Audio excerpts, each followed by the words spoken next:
Hey, how's it going? Welcome back to Ol'SargeCollects. I hope everybody's doing good. Today I'm doing an SGC Reveal. So, about a week and a half ago, 2 weeks, I sent this order off. I've got about 23 cards or so in this order. And so let's open her up and let's see what we got. Now, just so you know, this is not a blind reveal. I've actually already seen all the grades, but you'll be seeing these for the first time, and I may have already forgotten some of the grades. Anyway, let's just dive in. So a little disclaimer. So of the few subscribers that I have on this channel, you're going to see some cards. You're going to realize what team I'm a fan of, and you may not be subscribers after that. So, as you'll probably see. So I've got some modern cards in here, and I've got a lot of vintage cards in here.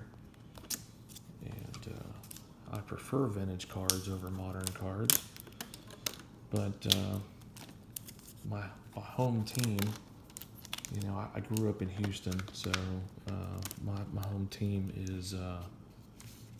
are the Houston Astros, and so with that, I know a lot of people have a lot of things to say, but they're still my home team. When they were losing, they were my home team. When they were cheating, they were my home team. And, when they were winning the World Series, they were my home team too. So yeah, that's that. All right. So another thing I want to say about this SGC order and what kind of cards you're going to see on here is this is a really good a sample of what I collect. So I don't just collect baseball cards. I collect a very wide variety of different cards. And so, what you're going to see is a lot of what I collect. Okay, all right, y'all ready to get started? Let's go ahead and start off with what didn't get graded. So, the story behind this card is this is a 1902 Cohen and Weenan. It says on the back, Cohen and Weenan and Company of London, and this came from a 20 card set of different nations, and I was really hoping that SGC would be able to grade this.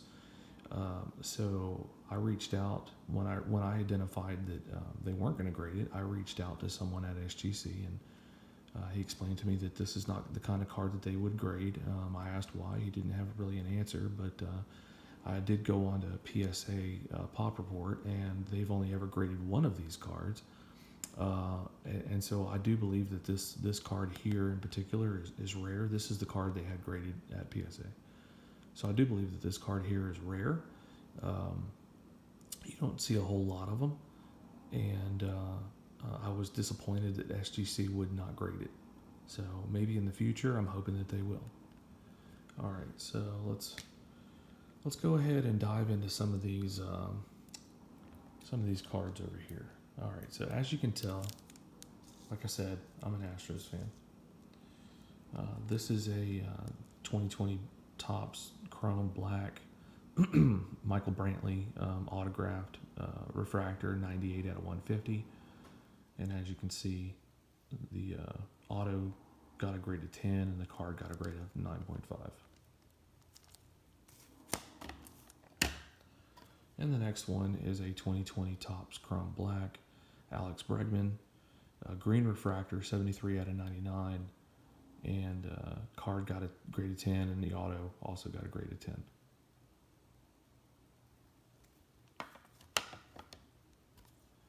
All right, next card is a 2020 Topps Chrome Black Yuli Gurriel, autographed. It's not numbered, and the card got a 10, and the auto got a 10.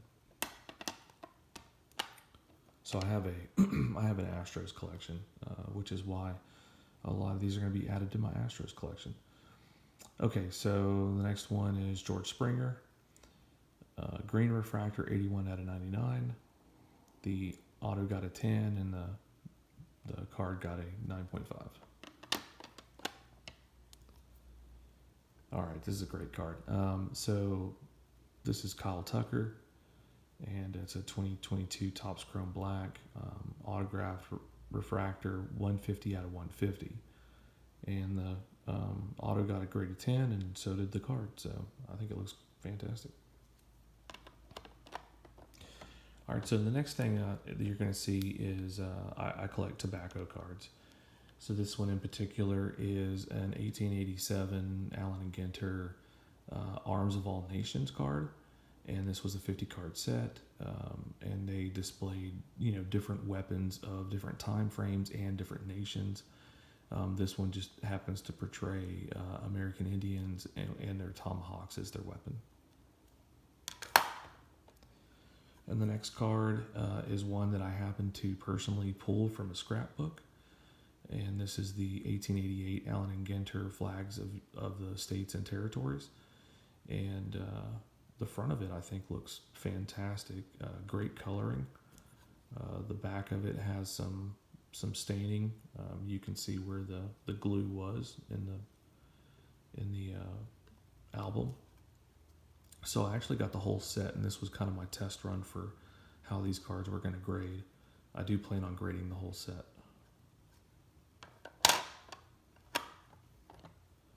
Here's another one, another card from that set that I pulled from a album. So this is the Indian Territory. Again, the colors are stunning in these. I mean, these things looked packed fresh when they were in the album. But what I had to do, and probably I'll explain this even further when I get the whole set graded. But what I had to do was I had to soak them in water, actually, to remove them from the album without tearing the back. So it did, I guess they did sustain a little bit of damage, but I think the grade is more or less because of the staining. All right, next card is a 1933 Gowdy Indian Gum, number 61 Sam Houston. As you'll find out from other videos that I'm going to do in the future, I'm a big Sam Houston fan, and I'm also a George Washington fan. So I like collecting both of them. Although Sam Houston doesn't have very many cards. So this set is an interesting set, and this set right here, talks about different militaries of different nations.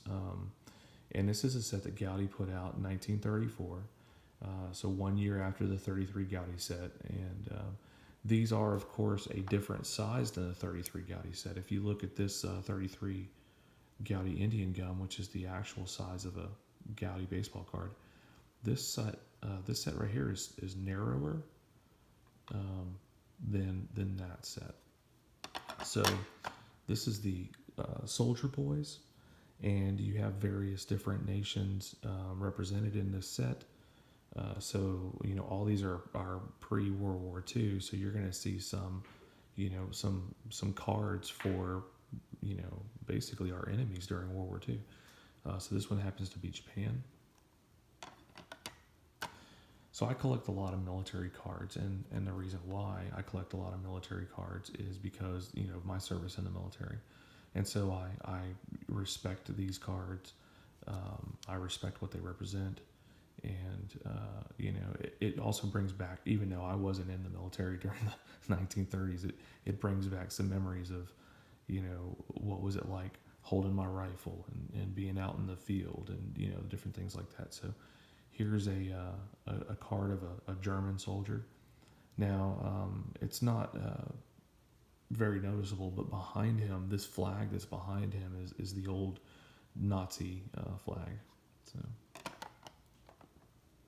all right, this next one I really like. It's a U.S. Marine.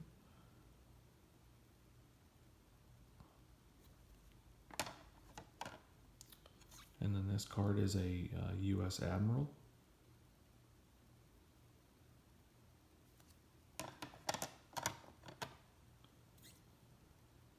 this card is a Scotch soldier.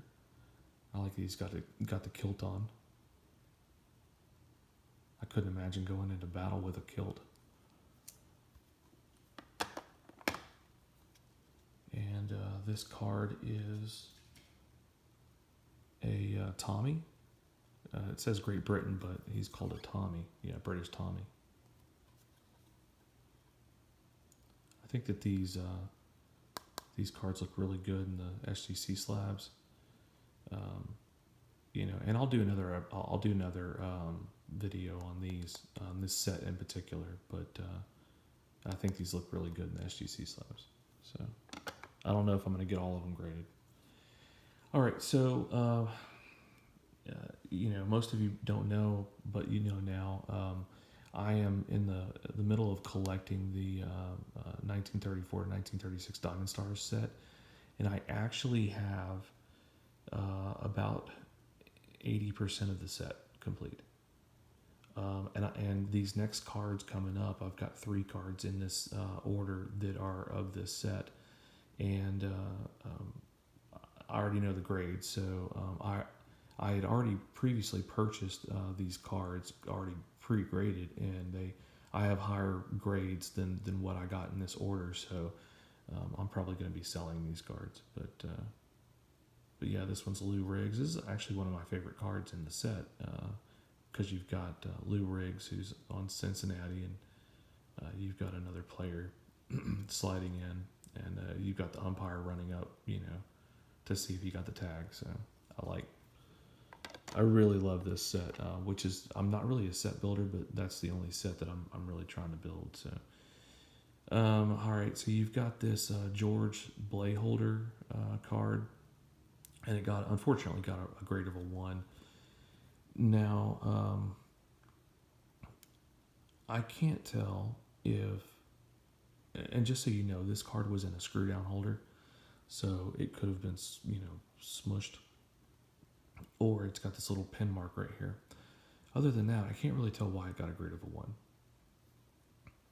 You know, there's really not a whole lot of creasing in it, just a little bit here. But other than that, I honestly don't know why this got a grade of a 1. Anyway, Doug, if you're watching, here's some more 1s in my collection. Well, I'll be selling them. So, all right, here's another card I'll be selling. This one is Frank Crissetti. And this one has obvious wrinkling. It's got wrinkling, you know, going through the card. So I can understand why this is a 1. And this was just kind of a toss-up, see what I would get. I have the same card in a 5. All right, here was a surprise that I got. So this is a 1952 Topps Look and See Albert Einstein. And I didn't expect a grade of 6. So I was quite pleased with this. Yeah, definitely pleased, and this is definitely staying with me. All right, so this card here was a reholder, and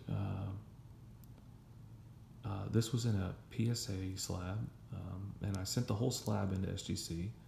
Now it was a PSA 3, and SGC gave it a 3.5. So thank you, SGC, for doing that. This is the same set as I showed earlier, the 1888 Allen and Ginter flags of states and territories, and this is New York, and just a little bit, I mean, about this card. So I'm not from New York, but you know, it's got the Statue of Liberty in it, and this is not long after the Statue of Liberty was put up in New York. So really like this card. I like the history of cards, and it's one of the reasons why I collect. The history of the cards, and so yeah. In fact, I've got a card in this order that y'all are gonna love, and I'm gonna do another episode on it and share with you the history of it. It's really got a neat history. So this is a tall card. This is a 1889. It says Gale and Axe. It's a N117 Industries of States, Louisiana. But on the back, I guess it is. I don't know. Galen Axe. A lot of people call this Duke. So a lot of people refer to these as Duke cards. In fact, PSA refers to these as Duke cards, but SGC refers to them as Galen Axe. So I got one of Louisiana and I got one of Texas.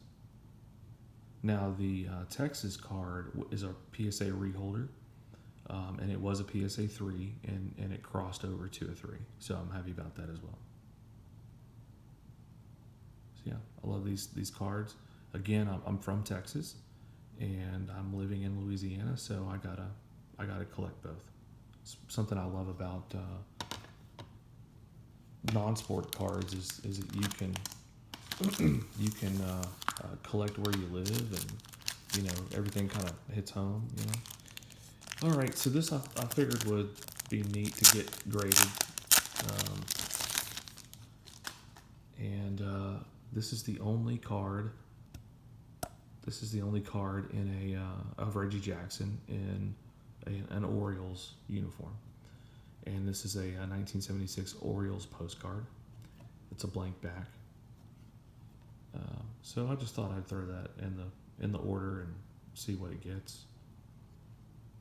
And I was surprised it got a 7. So I was happy about that. All right. So here's my last card. This is the one that I was saying a minute ago. I'm going to do a separate video on. It's got a lot of history, a lot of neat history. And so I'm just going to show it to you. This is my second oldest card in my collection. And this card is from 1885. And it's from a small town in Massachusetts.